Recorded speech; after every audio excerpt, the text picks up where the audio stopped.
একবার ভগবান জগন্নাথ দেব কাঁঠাল চুরি করতে গিয়ে ধরা পড়েছিলেন। জগন্নাথ দেব তার প্রিয় ভক্ত রঘুদাসের কাছে এলেন এবং তাকে রাজার বাগানে কাঁঠাল চুরি করতে যেতে বললেন।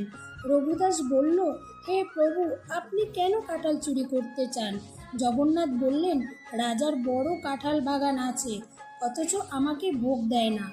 আমার পাকা কাঁঠাল খেতে ইচ্ছে করছে।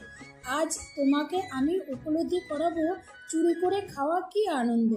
রঘুদাস নিরুপায় হয়ে প্রভুর প্রস্তাবে সম্মতি দিল। তারা উভয়ে চুপিসারে রাজার বাগানে প্রবেশ করলেন।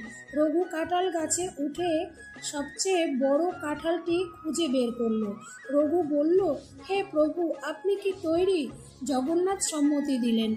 রঘু কাঁঠাল নিচে ফেলল, কিন্তু ওমা, জগন্নাথ ইতিমধ্যে বাগান থেকে পালিয়ে গেছেন। কাঁঠালটি মাটিতে পড়ে ফেটে চৌচির হলো। রাজার বাগানের মালিও শব্দ শুনে দৌড়ে গাছটির কাছে গেল এবং দেখল যে রঘুদাস গাছে চড়ে বসে আছে। তৎক্ষণাৎ রাজদরবারে রাজাকে ডেকে আনলো। রঘু তখন জগন্নাথদেব কিভাবে তাকে ঠকিয়েছে সব বৃত্তান্ত খুলে বলল। সবাই জগন্নাথের এই লীলা শুনে খুব আনন্দিত হলো। রাজা বললেন, এই কাঁঠাল বাগান আজ থেকে আমি জগন্নাথ দেবের নামে উৎসর্গ করলাম। এই কাঁঠাল বাগান আজও পুরীতে রয়েছে। জয় জগন্নাথ।